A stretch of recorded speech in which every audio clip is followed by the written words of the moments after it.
This is the Seminole Wars Authority.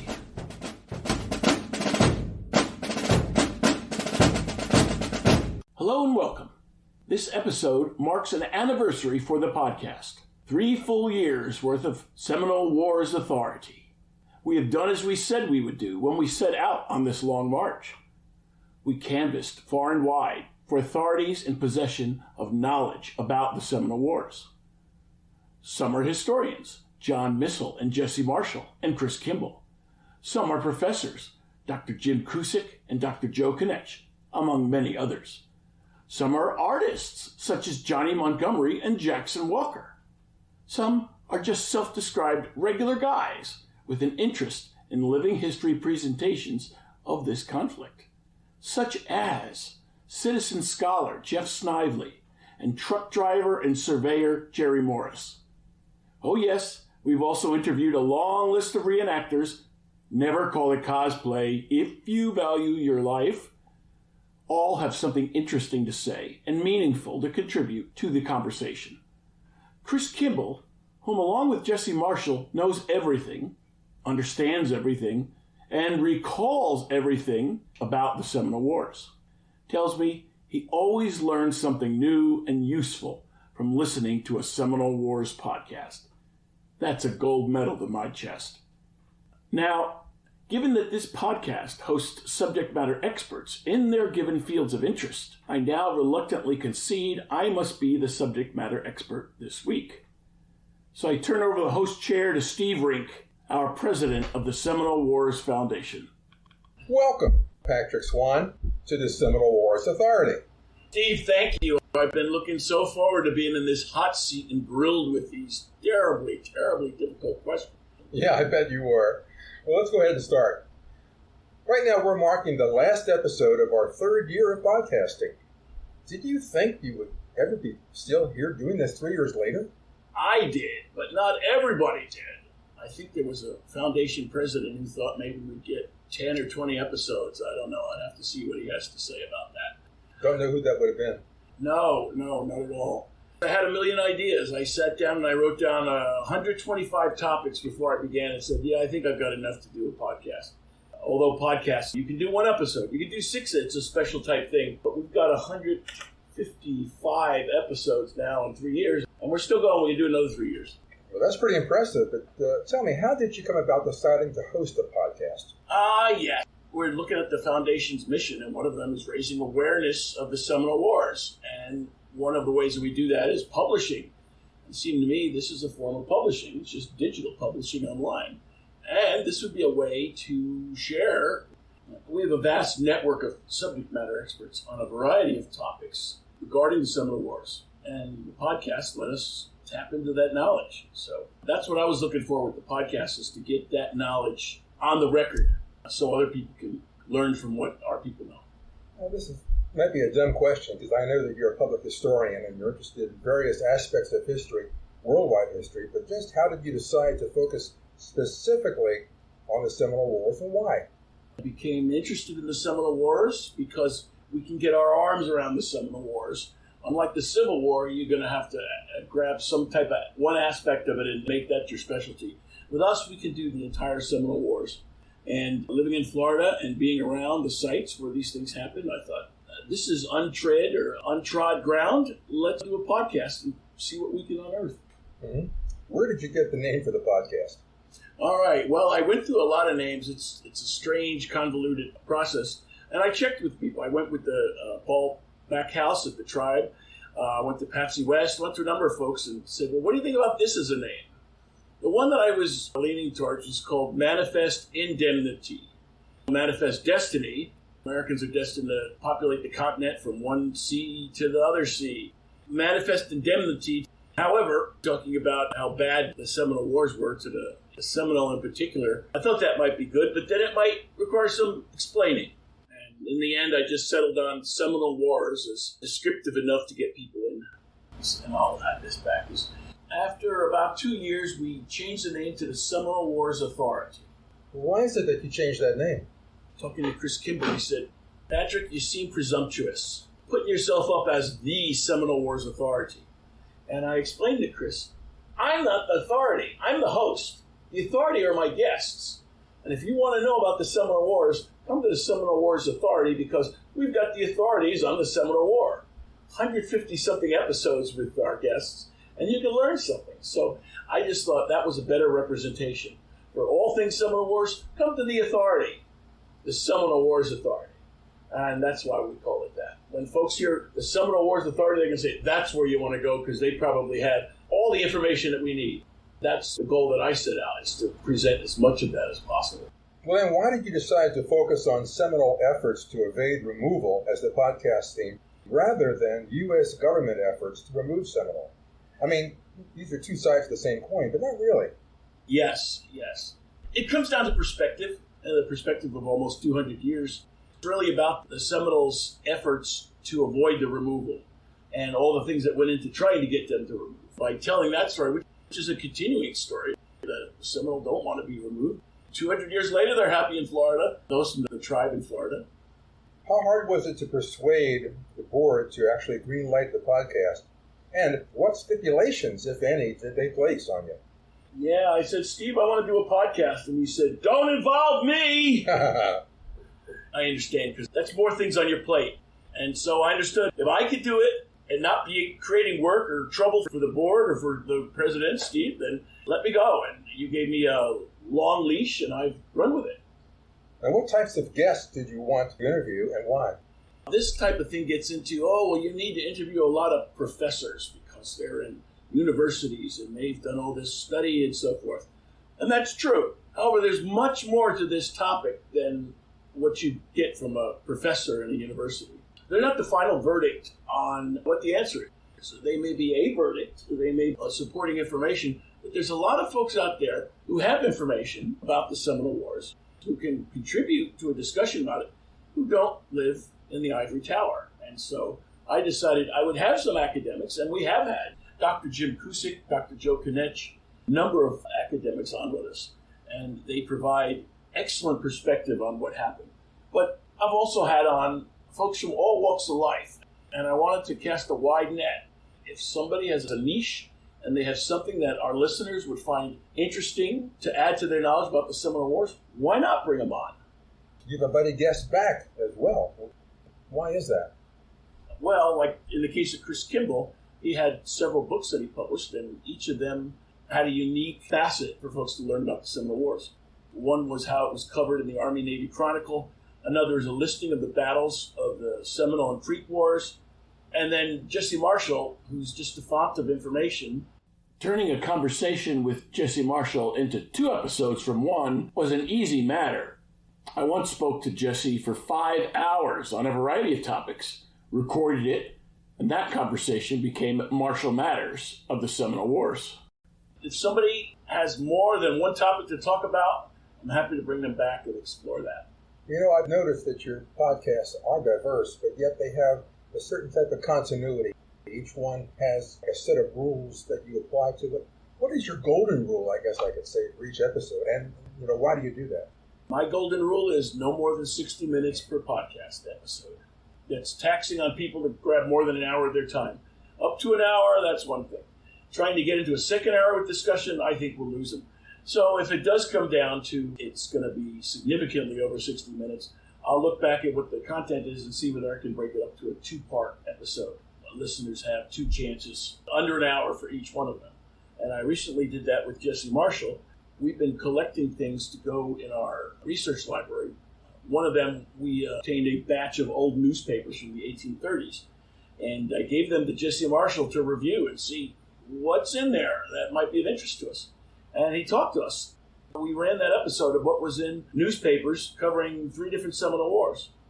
But then we went over an hour and Jesse started talking about the importance of this and other aspects, identifying the value of what was in these newspapers and how we take that and apply it towards what we've read now in history books and so forth. So when we went over 60 minutes, I thought, well, maybe I'll have to cut something out. But then as we still had good content, I just said, I'm going to wrap it up at 60 minutes and then bring them back to talk about these other things in our next episode. And that golden rule is almost inviolate. I don't want to go over 60 minutes. And I'll cut out some content if I have to, just so that my listeners only have to dedicate a block of 1 hour. How easy is it to actually edit your interviews and to cut out content? In other words, the magic of your post-production. How do you do that? Yes, I wish I had a program where I could put in one of the word ticks that I hear, and then do a search and find and remove all of them. But instead, I've got to manually take them out. What I found is, the listener, if somebody has a word tick, basically, when you're a listener, and once that becomes something you're aware of, you almost can't get it out of your head. And then as the person goes on and talks, you keep focusing on and basically. Would he stop saying basically? So I go in and I manually take out as many of them as I can. Sometimes they are applicable, but when it's used every time, then it's a word tick and it distracts the listener. So I'll go and I'll take that out. Sometimes they might misspeak. They don't realize it at the time, but if they misspeak about something that's a historical date or a historical event, and they mention that in the podcast, if we don't catch it in post-production, I'll go in and I'll probably just cut that portion out so that listeners are not misinformed about a particular. Spent a couple hours on this. I add an introduction and a front and back bumper music. And then I get to actually publishing it. It's odd. It's an audio.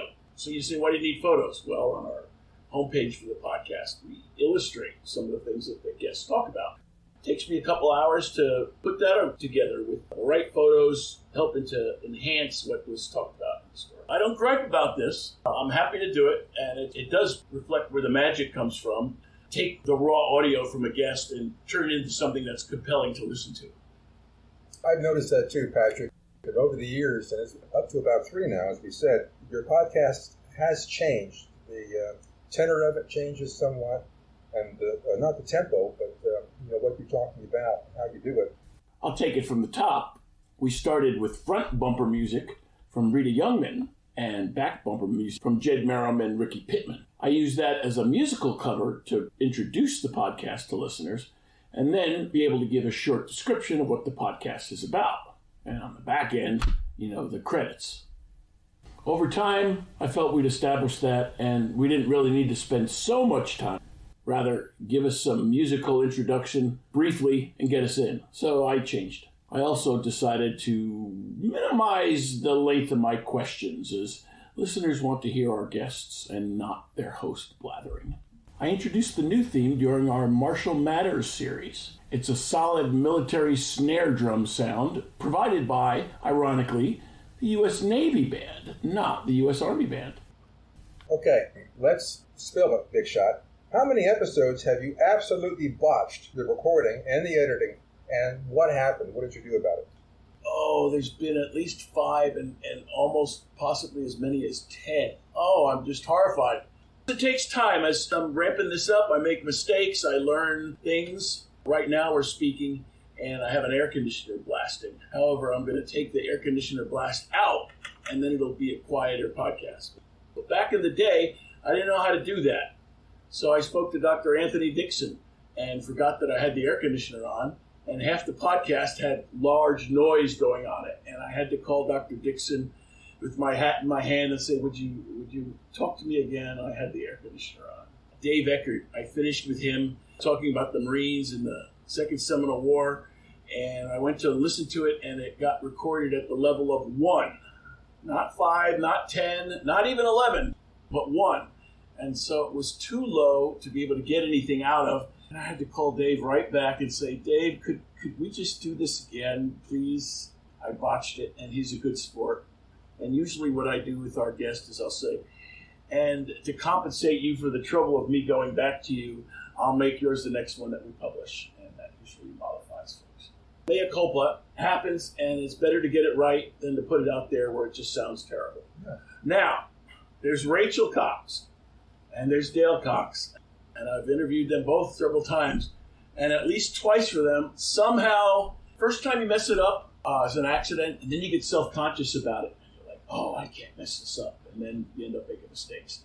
So for both of them, I ended up having to do mea culpas, calling back and say, could we re-record this because I messed it up? And we've redone it. And we've had fantastic episodes. And that just tells me, even if I have to eat some humble pie, it's better to go back to the guest and put out something for our listeners that is presentable and listenable and not flawed.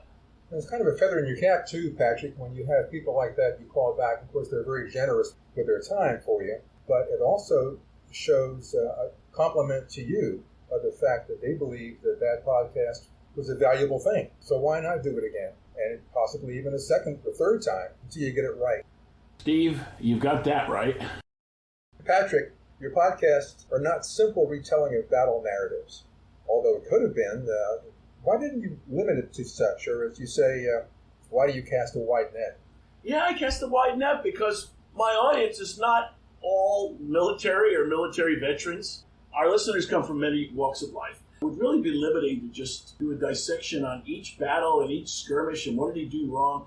That's not really what I wanted to do. I want to present that, but as part of a wider picture. So we have people on. Johnny Montgomery talked to us about the artwork that he does as a Seminole Maroon and a Gullah. He talked about all that went into that. I also interviewed Jackson Walker, renowned Florida artist, and talked to him about what he puts into a historical rendering of an event from the Seminole Wars. I've talked to musicians, Ricky Pittman, about the songs of the Seminole War that he performed. People will see him at events and so forth. Lots of stuff. If somebody's an archivist, I want to know what they do. How do they put all this stuff in a way that the public can get a hold of it? And just to show how far I'm willing to go, I talked to Jeff Snively. Jeff Snively is a regular guy. He's a spectator who's come to Seminole War reenactment events for 40 years. But he's got something to say. And he had important things to say as an observer of how this went about for 40 years. These are kind of things that a regular historian in a book, he's got a narrative he's got to put out. He's not going to cover things like this. But with this podcast, you can get wide range of curiosity things that you say, well, that's really neat. And then put it into your overall understanding. You know, for the last couple of board meetings at least, you've tried to bring up this idea about a transcript book. What is it about this book idea that you have? Why is that important to you? Well, right now, of course, everybody can go online to seminolewars.podbean.com and listen to an episode. You can subscribe, and it's sent to your phone or other device to listen to it. We actually have transcripts. The general listener who finds something in a podcast that they've some use for, they don't have a transcript, they don't have an easy way to find these type of things. Well, we've got 150-something episodes, and we have tackled a couple themes, so we've got enough that we could take the transcripts from these podcasts and package them, along with the images that we used on the website, as another means for listeners to learn about what our guests share. We have one book related to the march of Major Dade to get to Bushnell, to get to the Dade Battlefield State Historic Park. But we could take all the episodes we have about Black Seminoles, put them in a book. As I talk to more artists, we might have a book with just what the artists say and portray about the Seminole Wars. These will be things you can pull off the shelf. You can listen to the podcast if you want to, but you don't have to. You could just pick up the book and read what our guests said, and then pull that information out for some use that you may have. What are some areas or topics or people that you feel you have neglected, and what would you like to give greater coverage to? Well, I get folks that turn me down, and I say, well, yeah, they turn me down for that. I'll circle back later and see if I can get them on. I try not to dismiss somebody as never wanting to do a podcast. I have a couple of individuals that have said no. I retain hope that at some point in the future, as the right circumstance comes about, then I can talk to them. And I stress this because there's some folks whose opinion might be very different from mine. I still want to get them on the podcast, even though they're saying, well, I don't want to do it.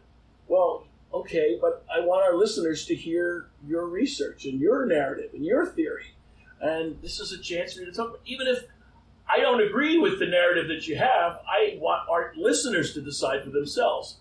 So that's why I keep this out as, one day maybe I'll talk to somebody and they'll say, yeah, you really ought to. All right, it's time. I'll do the podcast. We'll get somebody on. There's maybe 5 people that I have wanted to get on that I haven't been able to get on, but I still hold out hope in the future. Kevin Slaughter, George Webb, excellent living historians portraying a variety of characters from the 1830s. I want you on the podcast. C.S. Monaco, Claudio Sant, both professors, both with intriguing theories and narratives to share. We want to hear what you have to say. So, if you're listening, or your friends are listening and tell you about this, come and tell your stories. As I do with all our guests, I'll treat you right. What is your overall big picture for your podcast? What are you trying to accomplish with these podcasts each week, and for that matter, overall? Our understanding of the Seminole Wars is a patchwork. We take a giant patchwork and it's all these little aspects of it put together. That's what these podcasts are. If you listen to this podcast once a week for the last 3 years, you're going to know a lot about the Seminole Wars. Not just the battles. Other interesting things. How did they move the mail?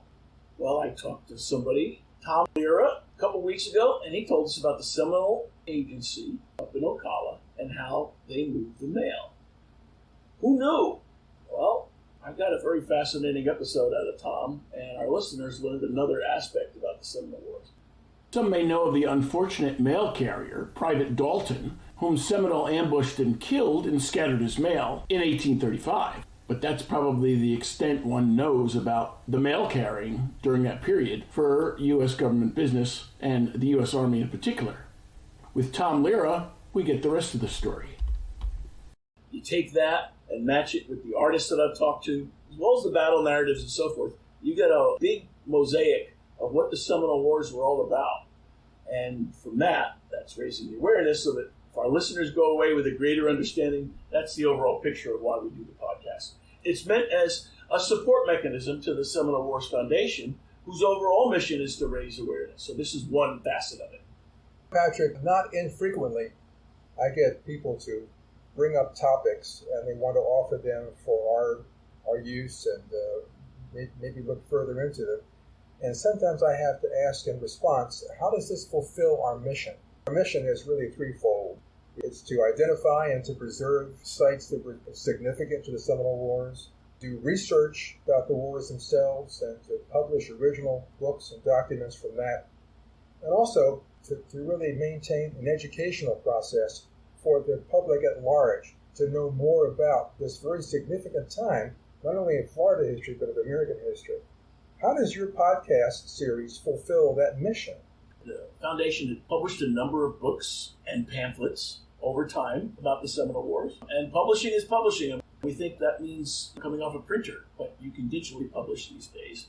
And so this is designed as a concurrent effort with the printed publishing that the foundation does, and a way that we can get knowledge out to the public without filters from publishing and then trying to get it into somebody's hands. There's shipping, all that kind of stuff, whereas with the podcast, you can download it seconds after it's published online and immediately start learning more about the Seminole Wars. How does the podcast series fit into the overall archival design for the Frank Lomer Center for Seminole Wars Studies? Steve, I'm glad you asked about that. That's going to be an area of discussion for our next podcast. And the reason I say that is because these podcasts, as I mentioned, are digital, and they're serving as a type of oral history with all these subject matter experts who have some aspect of the Seminole Wars that they can contribute. Now, with the transcripts that we have, and now 3 years of archives, someone can go back and see what some of these subject matter experts have said. We see their writings, but then we want to know, what do they actually say themselves? Often, of course, it's the same thing. But we may get some nuances, and that's where this comes in, as an oral way to obtain the knowledge that we want to share with people who are interested in the Seminole Wars. Patrick, I can tell you that this has been interesting. I thought I knew all about your podcast, but I learned a lot more during this session that we've had together. I think we need to do this again sometime soon, to maybe expand it a little bit. Would you agree? I would agree. I think we're ripe to talk about the Lomer Center for Seminole War Studies. We can go with a good discussion about all the things that are going on in that. Well, then, as you say, thank you, Patrick, for participating in the Seminole War Authority. I'm so glad to have been here. Thank you, Steve. This podcast is copyright 2023. The Seminole Wars Foundation. All rights reserved. Find us on the web at seminolewars.podbean.com or seminolewars.us. Front and back bumper music courtesy of the U.S. Navy Band.